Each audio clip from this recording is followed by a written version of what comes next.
Good morning, everyone. A guten Moed. There are generally three ways in which a person can express love. The first way is with words. You tell someone how much you love them. The second way to express love is with a kiss. You kiss someone to show them how much you love them. And the third way to express love is you give someone a big hug, a big embrace. And the question is, from all the three methods of expressing love, which is the most powerful way? And I would argue, and I think you would agree, that the most powerful way to express love is with a hug, with an embrace. That's why if you go to the airports, whether you see people leaving on long trips or people coming back, whether it's husbands and wives or parents and children, or right? Grandparents and grandchildren, they're in these big embraces, right? And when they see someone they haven't seen, the first thing is to give them a big embrace. And it's more powerful even than a kiss, and surely more powerful than just saying, I love you, I'm happy to see you, so to speak.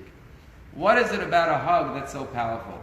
So we find that the Alter Rabbi, Rav Scheiner Zalman says that there's a verse in Song of Songs where King Solomon talks about lovers. And he describes the position of their embrace. And he says, Smolo, his left hand, Tachas Laroshi, is beneath my head. V'yamino, and his right hand, Tichabkeni, is hugging me, embracing me. So this is the way King Solomon describes the lovers.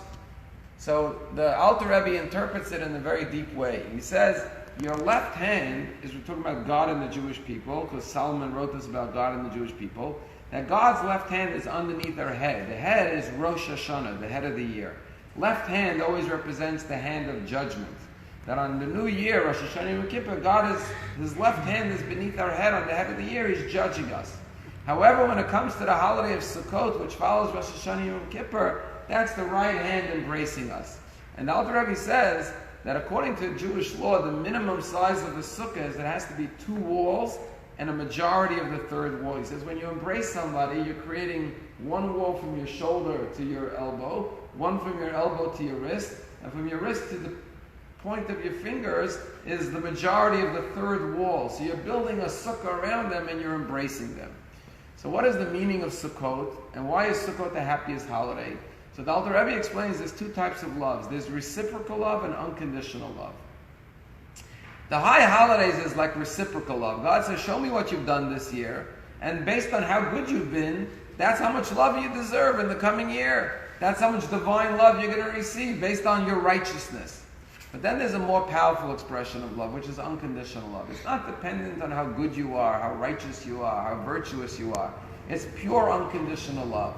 And that's why the Alter Rebbe says when you hug someone, when you kiss someone, you look at their face. When you speak to someone, you tell them how much you love them, you look at their face. When you hug someone, you're doing 2 things. You're looking at their back, and you're locking them in, you're not letting them move.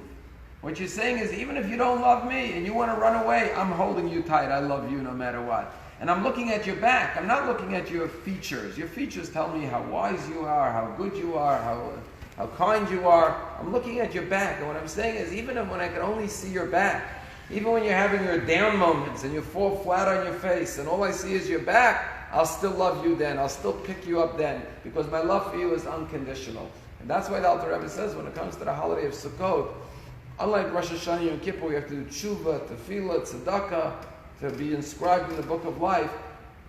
Sukkot, you don't have to, of course you do tshuva, tefillah, tzedakah all year round, but there's no requirement on sukkahs to do that. All you have to do is eat and drink and celebrate in the sukkah. And everything you do is a divine embrace, because God says, I love you as you are. You don't have to earn my love. My love for you is unconditional. Even though all you do is eat and drink in the sukkah, you're not even doing any mitzvahs in the sukkah necessarily. That's a mitzvah too. That's a divine embrace. And that's why this is the time of our rejoicing, because the greatest joy comes when we know we're loved unconditionally. And just as God gives us that unconditional love, God says, I created you and that's enough. Of course, if you do good things, you're worthy of more love. But the love is unconditional, and when we learn to give each other unconditional love, we don't have to be worthy of it. We just love each other because we love each other, because we're enough as we are. That is the greatest source of joy. It's a story that in Yerushalayim, a true story, a little 7-year-old girl walked into a very nice jewelry store in Jerusalem. And she looks through the cases and she sees this beautiful diamond bracelet. She says, how much is that bracelet? The owner takes it out. He looks. It was like, 12,000 shekel, like, $4,000. And he says, why do you want to buy this bracelet? Who are you buying it for? She says, my mother died about a year ago. My big sister is very good to me. She takes good care of me always. She loves me so much, and I'm so grateful that my sister takes care of me. And it's her birthday tomorrow. I want to buy her a present. So the shopkeeper says, how much money do you have? And she pulls out a bag of her change, and she pours all her shekels on the counter. And the storekeeper, the shopkeeper, the jewelry store owner counts it. It's like 38 shekel and 42 agurot, like $8, $9. He counts it up. He says, that's exactly the price. You have exactly the right amount of money. Would you like it wrapped? She says, yeah, it's a birthday present for my sister. He wraps it up in a beautiful case and with a bow and gives it to her and takes the change and she leaves. Next day, a 17-year-old girl walks in and she says, I'm really sorry. Obviously, my sister took this without paying for this. I want to return it. And the shopkeeper says, no, I'm not taking it back. He says, what do you mean? Obviously, my sister, I don't know how she got this, but she couldn't afford this. It's impossible. He says, no, your sister paid me in full for this bracelet. And the girl says, how could my sister have paid you 12,000 shekel in full?